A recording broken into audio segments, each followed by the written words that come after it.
पर्वताय गणाध्यक्षाय धीमहि गुणशरीराय गजेशानाय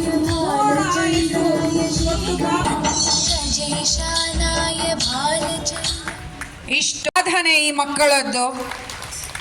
ಎಲ್ಲ ಮಕ್ಕಳಿಗೂ ನಮ್ಮ ಸಮಿತಿಯ ಪರವಾಗಿ ಅನಂತ ಧನ್ಯವಾದಗಳು. ಭಗವಂತ ಹಾಗೂ ತಾಯಿ ಭಾರತಾಂಬೆ ಮಕ್ಕಳಿಗೆ ಪೂರ್ಣ ಆಯಸ್ಸು, ಪೂರ್ಣ ಅನುಗ್ರಹವನ್ನು ಕೊಡಲಿ ಅಂತ ಬೇಡ್ಕೊಳ್ಳೋಣ ಎಲ್ಲರೂ. ಮತ್ತೊಮ್ಮೆ ಕೈ ಎತ್ತಿ ಮಕ್ಕಳಿಗೆ ಒಂದು ಪ್ರೋತ್ಸಾಹವನ್ನು ಕೊಡಬೇಕಾಗಿ ವಿನಂತಿ.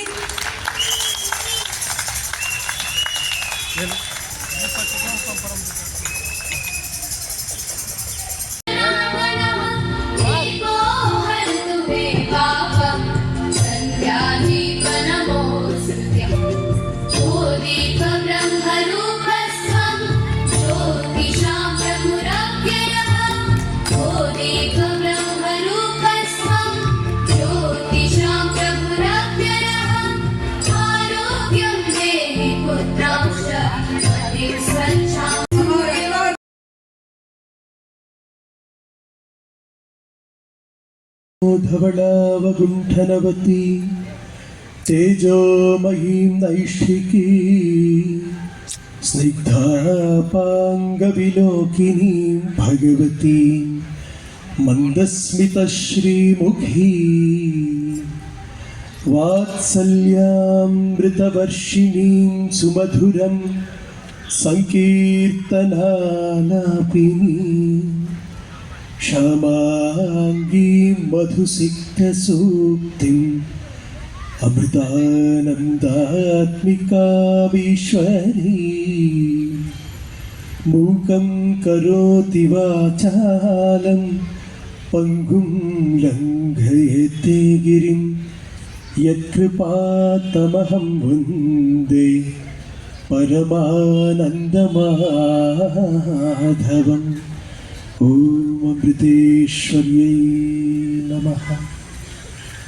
ನನ್ನ ಗುರುಗಳಾದ ಸದ್ಗುರು ಶ್ರೀಮಾತಾ ಅಮೃತಾನಂದಮಯಿ ದೇವಿಯವರ ಪಾದಾರವಿಂದಗಳಲ್ಲಿ ನನ್ನ ಪ್ರಣಾಮಗಳನ್ನು ಸಲ್ಲಿಸ್ತಾ, ಭಾರತಾಂಬೆಯ ಪಾದಾರವಿಂದಗಳಲ್ಲಿ ನನ್ನ ನಮಸ್ಕಾರಗಳನ್ನು ಸಲ್ಲಿಸ್ತಾ, ಈ ಕ್ಷೇತ್ರದ ದಿವ್ಯ ಸಾನ್ನಿಧ್ಯವನ್ನು ವಹಿಸಿರ್ತಕ್ಕಂತಹ ಗಣಪತಿಯಲ್ಲಿ ನನ್ನ ನಮಸ್ಕಾರಗಳನ್ನು ಸಲ್ಲಿಸ್ತಾ, ಇಂದಿನ ಕಾರ್ಯಕ್ರಮದ ಅಧ್ಯಕ್ಷತೆಯನ್ನು ವಹಿಸಿರ್ತಕ್ಕಂತಹ ಪ್ರಸಿದ್ಧ ಉದ್ಯಮಿಗಳಾದ ಶ್ರೀ ಕೆ.ಬಿ. ಲಿಂಗರಾಜು ಅವರಿಗೆ ಹಾಗೂ ಜ್ಯೇಷ್ಠ ಪ್ರಚಾರಕರಾದ ಶ್ರೀ ಸು ರಾಮಣ್ಣನವರಿಗೆ, ಸಾಯಿರಂಗ ಚಿನ್ನರಿಗೆ, ಭಾರತಾಂಬೆಯ ಎಲ್ಲ ಮುದ್ದು ಮಕ್ಕಳಿಗೆ ನನ್ನ ಸಾಷ್ಟಾಂಗ ನಮಸ್ಕಾರಗಳು. ಇದು ಸಮಾಜ ಇದೆ, ನೀವೆಲ್ಲ ನಮ್ಮವರೇ. ನಾವು ಸಂಘ ಇರುವುದು ನಿಮಗಾಗಿಯೇ, ನೀವು ಇರುವುದು ಸಂಘಕ್ಕಾಗಿ ಅನ್ನೋ ಚಿಂತನೆ ಅಲ್ಲ.